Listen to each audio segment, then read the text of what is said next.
हमारी पड़ोसन अपनी खूबसूरत जवान बेटी को हमारे घर छोड़कर चली गई कि उसे किसी दूसरे शहर काम के लिए जाना है। वो लड़की बहुत ज़्यादा खूबसूरत थी। उसको देखकर मेरी नीयत गंदी हो गई। एक रात मेरी बीवी की तबीयत ख़राब हुई और वो अस्पताल में दाखिल हो गई।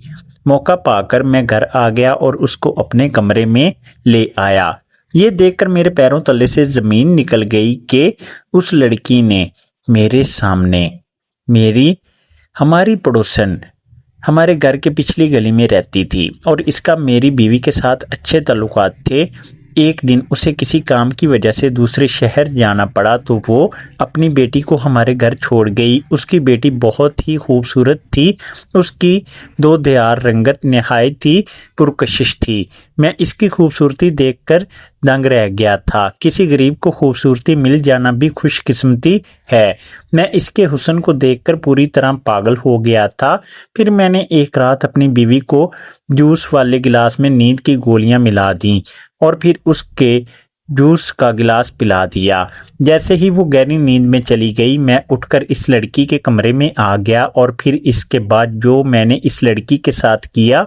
खूबसूरत औरत हमेशा एक मर्द की कमज़ोरी होती है, जैसे वो ना चाहते हुए भी इसकी तरफ मुतवज्जे हो जाता है।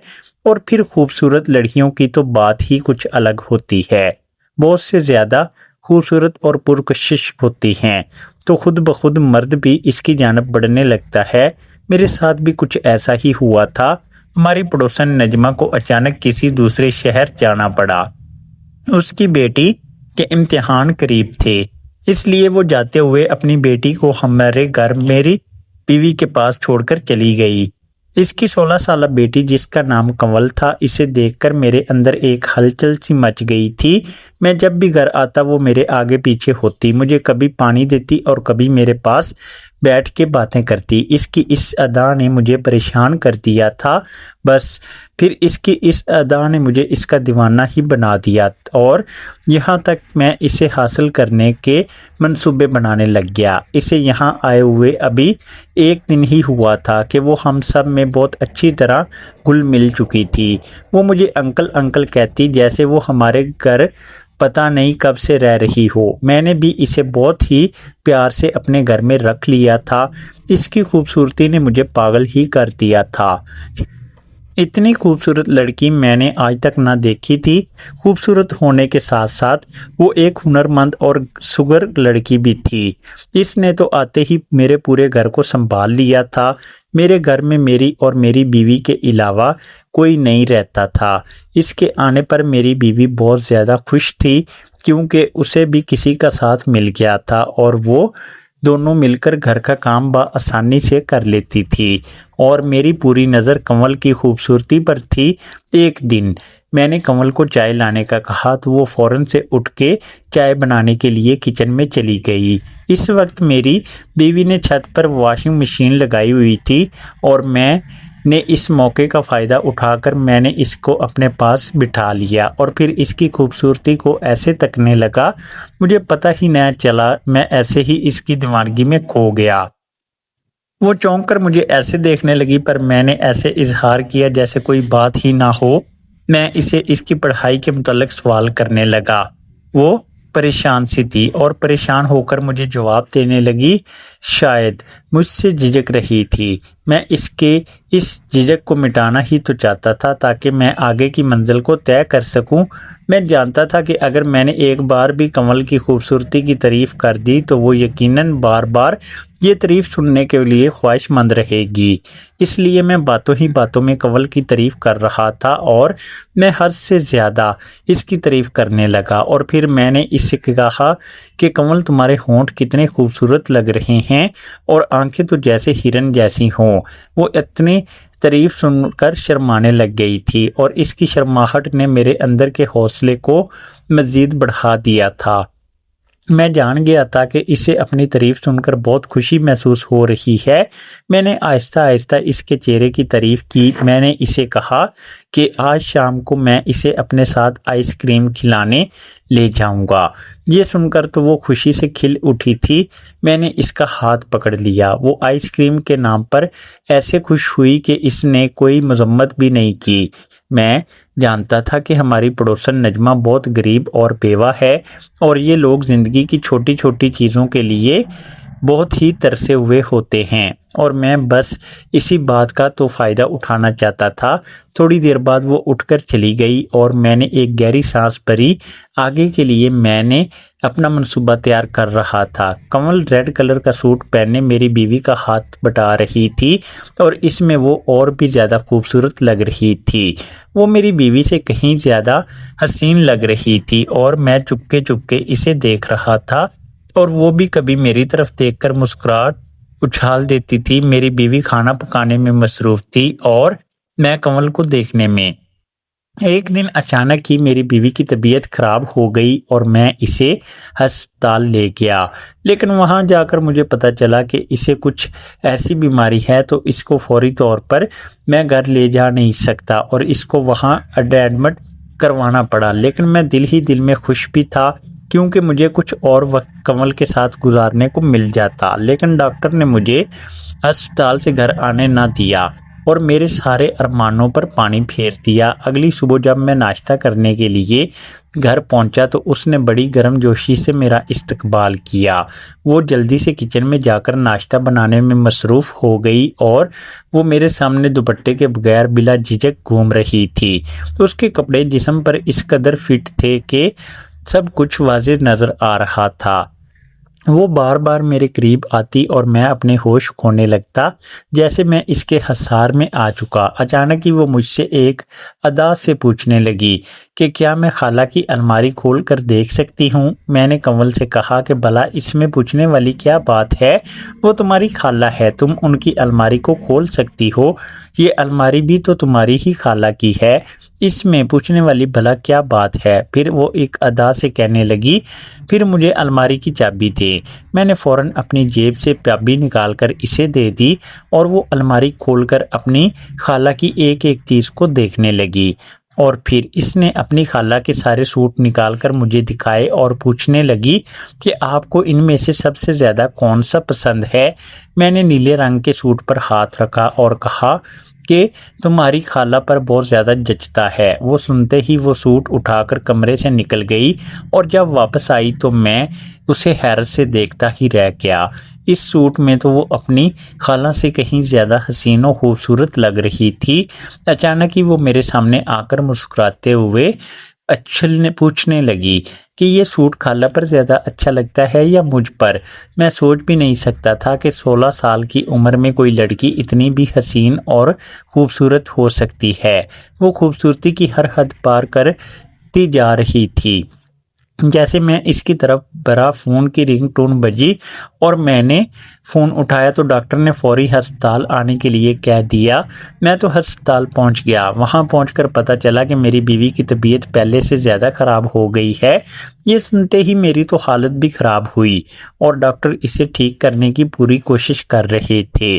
शाम तक इसकी हालत पहले से बेहतर हो गई तो डॉक्टर ने इसे छुट्टी दे दी और मैं अपनी बीवी को घर लेकर आ गया। मेरी बीवी को देखकर कमल का तो चेहरा ही उतर गया था। उसने अजीब सी नज़र अपनी खाला पर डाली और फिर अपने कमरे में चली गई। मैंने अपनी बीवी को कमरे में लाकर लिटा दिया। मैं थोड़ा सा परेशान हो गया। मैंने कमल को उसकी खाला के पास जाते हुए देखा। मैं जानता था कि वो अपनी खाला से ऐसी कोई बात नहीं करेगी। मैं बहुत खुश था। कमल के साथ गुजरे हुए कुछ ही लम्हे मुझे बहुत खुशी दे रहे थे, लेकिन इसके बाद जो कुछ मेरे साथ हुआ, मेरे कदमों तले से ज़मीन निकल गई थी। मैं और मेरी बीवी बहुत टाइम से इस घर में रह रहे थे और हमारी पड़ोसन नजमा भी बहुत अरसे से हम लोगों के जानती थी। वो एक गरीब और बेवा औरत थी। मेरी बीवी अक्सर ही इसकी मदद करने के लिए हमेशा इसे पैसे दे देती, लेकिन मैं ये कहकर झिड़क देता कि मैं कब तक इनकी मदद करूँगा, क्योंकि मैं इनके मसाइल ख़त्म ना होने वाले थे। मेरी बीवी मुझे कहती कि आपके पास सब कुछ है, अगर आप इनकी थोड़ी सी मदद कर देंगे तो आपका क्या जाएगा। मैं एक संग दिल आदमी था। जैसे एक बेवा औरत और यतीम बच्ची से कोई हमदर्दी नहीं थी। फिर हमारी पड़ोसन नजमा अपनी 16 साल बेटी कमल के साथ बहुत मजबूरी में हमारे घर आ गई। उसकी तबीयत बहुत ख़राब थी और उसे कुछ पैसों की ज़रूरत थी ताकि वो अपना इलाज करवा सके। लेकिन मैंने अपनी बीवी को ये कहकर डांट दिया कि तुमने इन गरीबों को सर चढ़ा लिया है, इनका जब दिल चाहता है ये पैसे मांगने हमारे घर चले आते हैं। हमने कोई लंगर खाना नहीं खोल रखा। मेरी बीवी के पास जो थोड़े बहुत पैसे थे उसने वो नजमा को दे दिए और अपने तौर पर इसकी जितनी मदद कर सकती थी कर दी। इस दिन के बाद नजमा हमारे घर पैसे मांगने नहीं आई थी और मुझे बहुत सुकून हो गया था। लेकिन मुझे क्या खबर थी कि एक दिन मुझे इस बात की क्या सज़ा मिलेगी। मैंने अपने हाथों से ही खुद अपनी कब्र खोद ली थी। कमल जो इस वक्त 16 साल की बच्ची थी उसने मेरी सारी बातें सुनी और इसलिए उस दिन के बाद उसने कभी अपनी वालदा को हमारे घर पैसे के लिए नहीं आने दिया। वो बहुत कम उम्र में ही बहुत हसास और समझदार हो गई थी क्योंकि उसके सर पर बाप का साया नहीं था। जब मैंने अपनी बीवी से कमल की वालदा के मुतल्लिक कड़वी बातें की तो कमल ने खुद सारी बातें सुन ली थी और उसके दिमाग में मेरा एक एक जुमला बस गया था। वो मुझसे इस कदर नफ़रत करती थी कि वो किसी भी सूरत मुझे अपने इंतकाम का निशाना बनाना चाहती थी।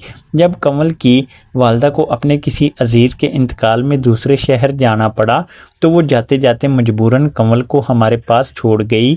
मेरी शक्ल देखते ही कमल को 2 साल पुराना किस्सा पूरी तरह याद आ गया और जब मैंने इसे अपने पास बुलाकर बिठाया तो उसे महसूस हो गया कि मेरी नीयत और नज़र दोनों ही ठीक नहीं।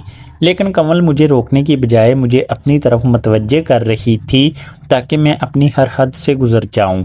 वो बहुत अच्छे से मेरी गंदी नीयत को जान गई थी और इसी बात का फ़ायदा उठाते हुए उसने खुद को मेरे सामने पेश कर दिया। रात होते ही मैंने अपनी बीवी के जूस में नींद की दवा मिला दी क्योंकि मैंने पूरी रात कमल के साथ गुजारनी थी। थोड़ी देर बाद मेरी बीवी को गहरी नींद आ गई और मैं कमल के कमरे में चला गया। मुझे देखकर उसके चेहरे पर मुस्कुराहट फैल गई और जैसे मैं उसके करीब गया तो वो 2 कदम पीछे हट गई। मैं अपनी हर हद से गुजरने लगा और वो आगे से मजम्मत करने लगी और मजम्मत करने के लिए हाथ पांव चिल्लाने लगी और जैसे ही वो मुझसे आज़ाद होने की कोशिश कर रही थी लेकिन मैंने इसको हासिल कर लिया। जब मैं इसके कमरे से निकलने लगा तो कमल ने साइड टेबल पर खड़ा मोबाइल फ़ोन उठाकर मेरी तरफ बढ़ाया और ये देखकर तो मेरे रोंगटे खड़े हो गए। इसमें तो मेरी पूरी वीडियो बन चुकी थी जिसमें ऐसा लग रहा था जैसे मैंने इसके साथ कोई ज़बरदस्ती की हो। कमल जिस अंदाज से धक्के दे रही थी ऐसा लग रहा था जैसे वो खुद को मुझसे छुड़ाने की नाकाम कोशिश कर रही है। मैंने हैरत से कमल को देखा तो मुस्कुराकर कहने लगी कि ये वीडियो इस मोबाइल में ही नहीं बल्कि इसकी वालदा के मोबाइल में भी पहुंच चुकी है और अगर अब मैं अपनी बीवी के सामने अपना बरहम कायम रखना चाहता हूं तो खुद ही इनकी मदद करूंगा। कमल बड़ी नफ़रत से कह रही थी कि एक यतीम बच्ची की मदद करने में तो तुम्हारी जान निकल रही थी और इसी यतीम बच्ची को तुम हासिल करना चाहते थे। कमल की बातें सुनकर मैं तो हक्का बक्का रह गया। वो एक मनसूबा बंदी के तहत इस घर में आई थी, ये तो मैं सुनकर सोच कर ही हैरान रह गया। कमल कह रही थी कि कोई भी औरत खुशी से अपने जिस्म का सौदा नहीं करती बल्कि उसके हालात उसे ये करने पर मजबूर कर देते हैं। कमल कहने लगी कि जब इसके घर फाके हो रहे थे और हम एक वक्त की रोटी को ही तरस रहे थे तब मैंने इसकी मदद करने से साफ इनकार कर दिया था जबकि मेरे पास कोई पैसे की कमी नहीं थी। वो कहने लगी कि जब आपको मेरा जिस्म चाहिए था तो मुझ पर पानी की तरह अपना पैसा लुटाने को भी राज़ी हो गए। अब तुमने क्या करना वो सुन लो। अब हर महीने मेरे घर का खर्चा पूरी तरह तुम उठाओगे, नहीं तो मैं ये वीडियो तुम्हारी बीवी को दिखा दूंगी और तुम पर रेप केस भी कर दूंगी। कमल की बात सुनकर मेरी तो जान ही निकल गई क्योंकि मैं सोच भी नहीं सकता था कि ये बात कभी मेरी बीवी को पता चले। मैंने कमल से कह दिया कि मैं हर महीने इसकी पूरी तरह मदद करूंगा क्योंकि कमल ने एक शर्त और भी रख दी। जिसने तो मेरा दिमाग पूरी तरह सुन ही कर दिया था। वो कह रही थी कि वो मेरा दूसरा फ्लैट इसके नाम करना होगा। मेरे कदमों तले से ज़मीन निकल गई और मैं लड़खड़ाते हुए कदमों के साथ अपने कमरे में चला गया।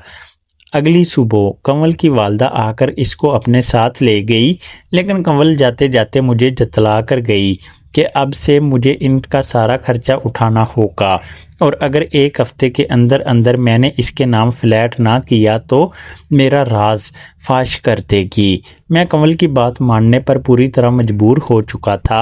मैंने कुछ ही दिनों में इसके नाम फ्लैट कर दिया।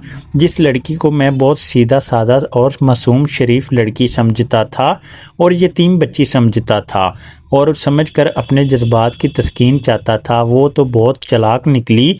जब मुआशरे में मौजूद हम जैसे लोग कंवल जैसी यतीम बच्ची और गरीब बच्चियों को सहारा नहीं देते तो इनकी मदद नहीं करते तो वो खुद ब खुद ऐसी बन जाती हैं। और यही नहीं बल्कि हम जैसे मर्द इन्हें तवाइफ बना देते हैं। कंवल भी एक तवाइफ की तरह खुद को इस्तेमाल कर बैठी थी और इसमें इस मासूम की कोई गलती नहीं थी।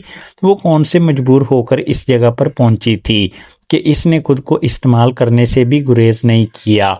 मैं यतीम बच्ची को 2 वक्त की रोटी देने से तो कतरा रहा था और अब मैंने मजबूर होकर इसके घर का सारा खर्चा उठा लिया था कि कंवल जैसी कितनी बच्चियां एक वक्त की रोटी के लिए खुद को इस्तेमाल करवा बैठती होती हैं, क्योंकि इन्हें एक वक्त की रोटी भी मैसर नहीं होती। जो मैंने कंवल के साथ किया वो तो एक बहुत बड़ा गुनाह था और मुझे सारी उम्र इस बात का पछतावा ही रहना था। मैंने कई दफ़ा खुदा से झुककर अपने गुनाहों की माफ़ी मांगी थी। इस दिन के बाद मैं कंवल को देखते ही अपनी नज़रें झुका लेता था, क्योंकि मैं जान गया था कि वो मेरे लिए काबिले इज़्ज़त हैं, जो मेरी होवर्स का निशाना बनने के लिए नहीं है। आप लोग भी अपने इर्द गिर्द के यतीम बच्चों का ख्याल करें और इनके साथ हमदर्दी का सलूक करें। वीडियो अगर पसंद आए तो लाइक और शेयर ज़रूर कीजिएगा और हमारे चैनल को ज़रूर सब्सक्राइब करें ताकि हर आने वाली वीडियो का नोटिफिकेशन बर वक्त